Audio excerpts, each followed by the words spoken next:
And last, coming up on stage would be a gentleman who will kind of debunk whatever he showed in the last slide, saying, how to increase customer loyalty, because he's going to talk about loyalty and CRM dying. So what next, Sat? Up to you. Thanks, Ajit. You have 10 minutes. Thanks. So I'll try to do justice in 10 minutes to this topic. Right, so how many of you guys actually use CRMs, any loyalty point systems and so on? See a few hands going up, so that's great. So the rest of you guys are actually on the right path, I would guess. So, right, so most cases, right, so I'll actually start with a story out here. I was working, and I've been working in retail for the last 20 years, have multiple international publications and so on. But, this one was with Kohl's, actually. What we are seeing in India, there are definitely differences, but, there is so much that we have in common with what the West went through as well. So this was in Kohl's about, I think, close to a decade back, actually. And, the meeting was with the CEO, with the CIO. Right, so the questions were very similar, right? So I have a CRM. I do multi-channel.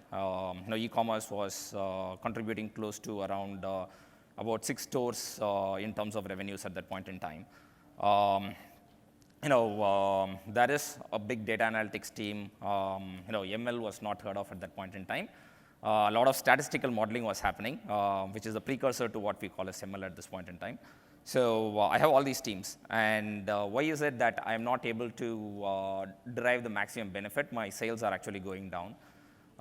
What should we be doing at this point in time? Had the privilege and honor of consulting along with Kohl's for quite a while, and we came up with 3 things that we kind of wanted to do. One, to be able to improve sales for the offline business, which is about close to 90% at that point in time.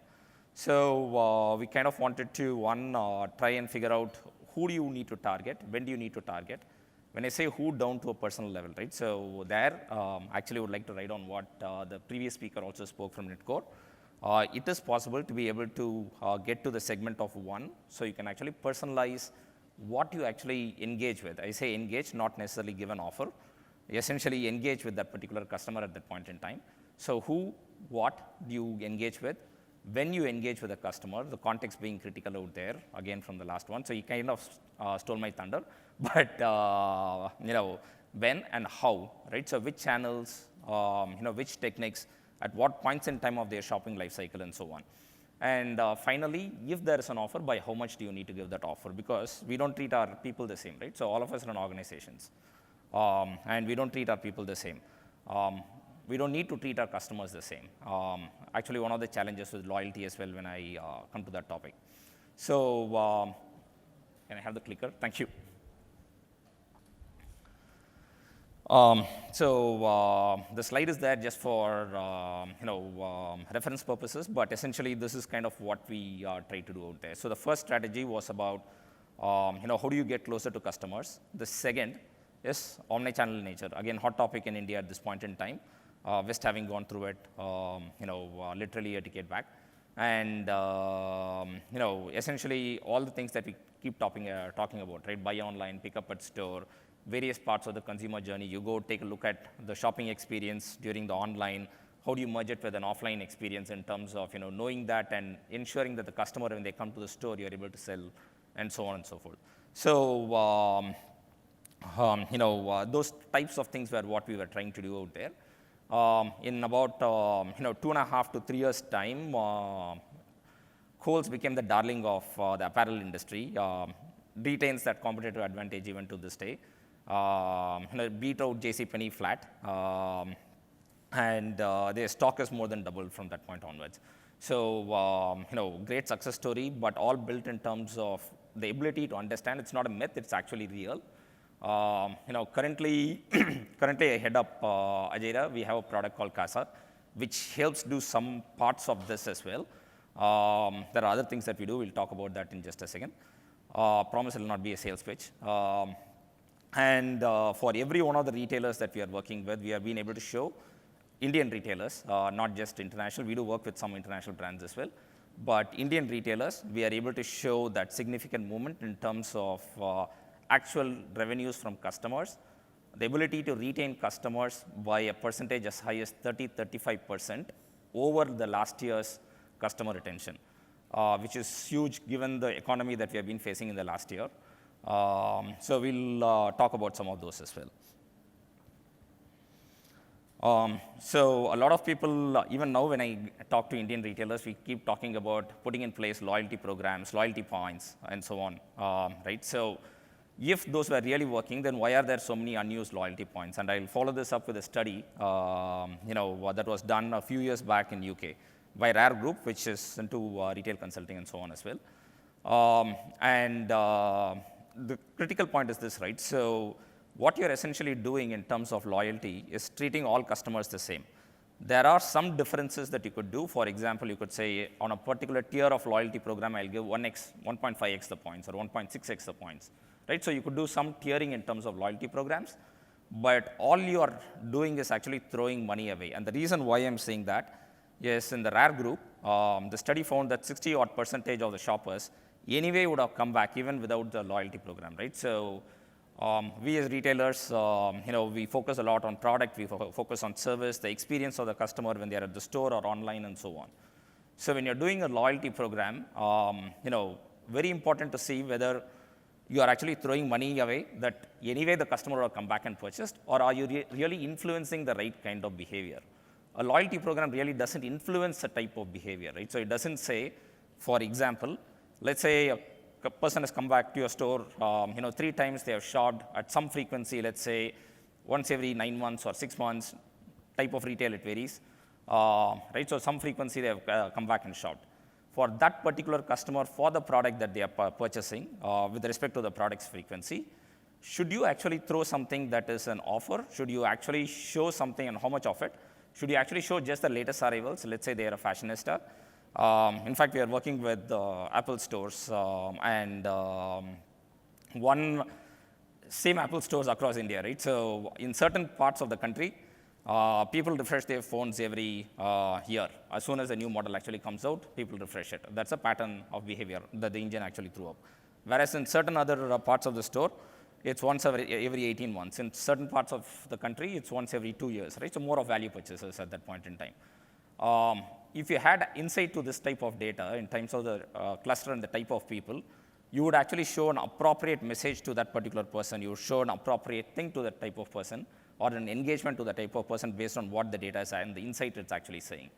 So those are types of things that you could potentially do if you actually had that ability to say, how do I actually reward my customers? A loyalty program doesn't give you any of this, right? So you need insights. And loyalty program is at best a way to ensure that a customer could come back at some point in time if they are a deal seeker or a value seeker, saying that I have built so many loyalty points, I'm going to come back and shop again. It doesn't do anything more than that. As part of the same study, in terms of the age demography, right? So clearly found that personalization and experiential reward, right? So the other thing about loyalty is you're not actually, there's no immediacy to it. Case in point, so for Kroger internationally and for Chroma, one of the first pull marketing companies that we did for last year, right? So how many of you guys here are Chroma Privileges members? Again, quite a few hands. So when you go to the store, I think over the last year, you may not have seen too many push marketing messages coming to you guys, right? So almost no SMSs or anything. You go to the store, it's simple as either scanning a QR code, sending a missed call, or sending an SMS, and you actually get the offers towards you. Same on the website as well. So you don't actually spend that time and energy to be able to say, or as a retailer to say, what should I push to the person? I figure out what the person could potentially be interested in, and you allow the person to actually pull things for themselves. Right? So Kroger also, we implemented this in a very, and the results there also spoke for themselves. Same with Chroma as well. For Chroma, once we figured out what is it that you need to promote to the customer, you allowed the customer to actually pull things for themselves and get an immediate reward at that point in time where they are actually purchasing. We saw sales from existing customers go by 35% in the last year in a category such as electronic retailing. So there are certain things around experiential reward, around ensuring that there is brand affinity that you could do, depending on the age group demography that you are targeting. If your demography targets people like me, a little bit older, baby boomers and so on, then yes, there is value for money that people do look at and so on, but loyalty points, I think 20 years back, great. Now, maybe not so.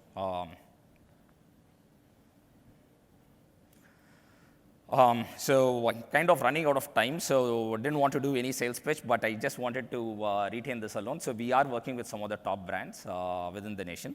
Folks like Joss Lucas, Tony and Guy, Chroma, just to name a few, India Terrain and so on. Continuing to work with larger brands as well.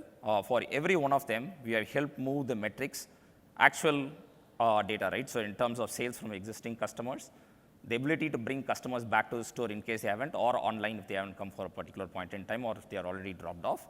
Increasing the ticket size in terms of what can you cross-sell, what can you resell, similar type of algorithms which throws up, what would the customer be most interested in, other than what they have bought. It was a very interesting insight, actually. Was again working with Ritesh from Chroma, and he was kind of mentioning, if I know what a customer wanted, I would actually not throw an offer to that customer on that. I would actually do something else on a complimentary or something else that the customer would be interested to buy in. Right, so we did a few rounds like that, and the results are pretty encouraging as well. Right, so personalization you can use, but not necessarily throw an offer around it. That was a great insight for me as well when when we went through the engagement.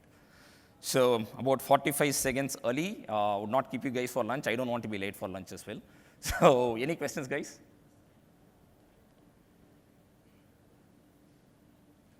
Thank you. Thank you so much, Sat. Thank you. Thank you. Thanks. And if you guys want to hear more about us and what we do for our clients, feel free to stop by. Srinidhi or I would be there, either within the hall because the sessions are entertaining and interesting, or we'll be out at the booth.